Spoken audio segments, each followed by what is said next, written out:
Doctor Sadia Khalid ने हमें join किया है। डॉक्टर साहबा, हम ज़ाहिर है रोज़मर्रा की ज़िंदगी गुजार रहे होते हैं, आलूदगी है, हमें पता लग जाता है ख़बरों के ज़रिए कि भाई एयर क्वालिटी इंडेक्स में हम दुनिया में नंबर 1 हैं या दुनिया का बदतरीन शहर हैं, लेकिन इमीडिएटली हमें उस वक्त अनलेस एंड अनटिल कि आप एस्मेटिक हों या आपको कोई फेफड़ों का मरज़ हो, उस वक्त एहसास नहीं होता।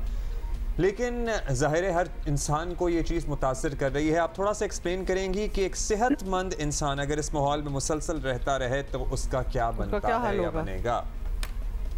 अस्सलामुअलैकुम जी। जैसा कि पहले आप लोगों ने डिस्कस किया कि फ़िज़ाई आलूदगी जो है वो ना सिर्फ लाहौर में बल्कि अब कराची भी इसकी लपेट में है।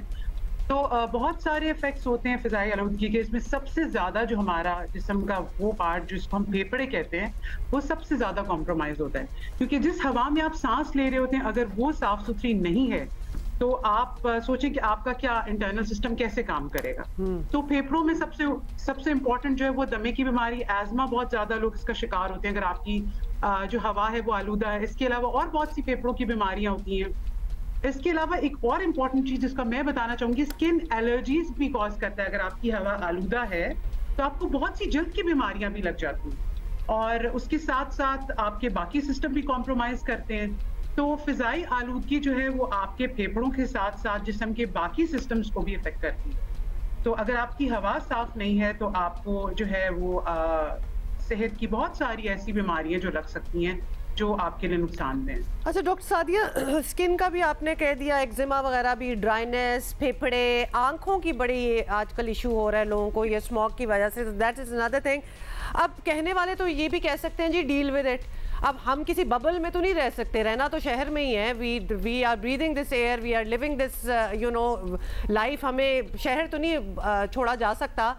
अब विद इन दिस एनवायरनमेंट अपने आप को किस तरह प्रोटेक्ट करें? Mask is one thing, hydrated रखें, मतलब व्हाट आर द चॉइसेस? अच्छा देखिए, अगर मैं ये कहूँ कि आप स्टे इंडोर तो वो कोई सोल्यूशन नहीं है, राइट? लेकिन आप ऐसे इलाकों को या ऐसी जगहों को अवॉइड करें जैसे कि इंडस्ट्रियल एरियाज हैं, हाईली पोल्यूटेड एरियाज हैं, वहां पे जाने से गुरेज करें। इसके अलावा मास्क एक वाहिद जरिया है जिससे आप अपने आप को बचा सकते हैं।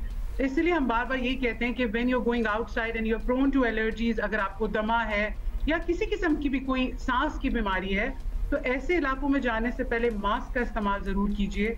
नॉर्मली भी अगर आप बाहर निकल रहे हैं तो आपको पता है कि इस वक्त कराची में बल्कि पूरे पाकिस्तान में जो पोल्यूशन का हाल है वो हम सबके सामने है। उसमें आपका इंडस्ट्रियल एमिशन है, आपका जो गाड़ियों का धुआं, उसके बाद जो आप देख रहे हैं ओवरऑल कंडीशन पोल्यूशन की, वो खतरनाक हद तक ज्यादा है। और जो पॉल्यूटेंट्स होते हैं उसमें आपको लेड, मरकरी, बेंजीन, बहुत सारे ऐसे खतरनाक केमिकल्स होते हैं इस हवा में जो कि बहुत हद तक ना सिर्फ आपके फेफड़ों को बल्कि कैंसर कॉज करने का भी बायस बनते हैं। तो डॉक्टर सादिया, क्या हम ये डराने की बात नहीं है? क्या हम ये कह सकते हैं कि अभी तो चलिए ये फिनोमेना फिर भी रीसेंट है, 20 years down the lane, 30 years down the lane, जब ये स्टडीज़ होंगी, रिसर्चेस होंगी तो हमें पता लगेगा कि हाँ जी हमारी एयर क्वालिटी इंडेक्स मुतासर होने की वजह से हमारे लोगों की एक्सपेक्टेंसी ऑफ लाइफ या हमारी जो ज़िंदगियाँ थीं वो कम हो रही हैं क्योंकि लोग ज़्यादा बीमार हो रहे हैं, या सर्टेन एक बीमारी है जो इसलिए होती है क्योंकि ये इंसान 30 साल लाहौर में रहा है या 20 साल से कराची में मुकीम है।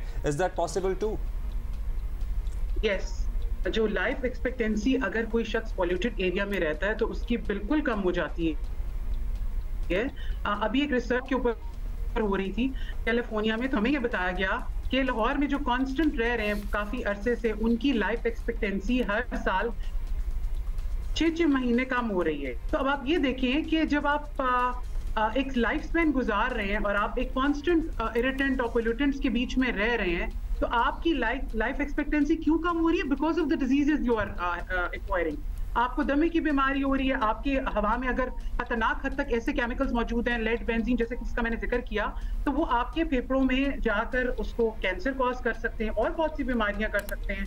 इसके अलावा न्यूरोलॉजिकल जो आपकी जहन और दिमाग के ऊपर भी इस चीज का असर हो सकता है। तो ये सब कंडीशंस हैं जो कि आपको देखनी है और इसके बचाव का एक ही तरीका है कि या तो आप जिसको जैसे हम कहते हैं कि बार बार दरख्त लगाएं, बट जो एनवायरनमेंट फ्रेंडली जो हम कहते हैं कि आप वो लगाइए, घर में प्लांट्स का वो रखें। आप ऐसे जो एनवायरमेंट फ्रेंडली प्लांट्स हैं जो आपकी हवा को प्यूरिफाई करते हैं। बहुत सारे ऐसे पौधे हैं जो मैं एक दफा एक स्टडी पढ़ रही थी, तो वो इंडोर अगर आप लगाते हैं तो आपकी हवा को खुद ब खुद प्यूरिफाई करते हैं। मास्क का इस्तेमाल करें, अपनी डाइट को अच्छा रखें, हाइड्रेट रखें, बाहर निकलते हुए ख्याल कीजिए कि मास्क लगाया हो आपने। और इसके अलावा ये सब छोटी छोटी चीजें जो अगर आप करते हैं। और एक चीज और, गाड़ियां जो हम लोग इस्तेमाल करते हैं, मैं हमेशा यही कहती हूँ लोगों को कि जब आपने कहीं नजदीक जाना है तो एक कम से कम कार्बन एमिशन कम से कम रखें।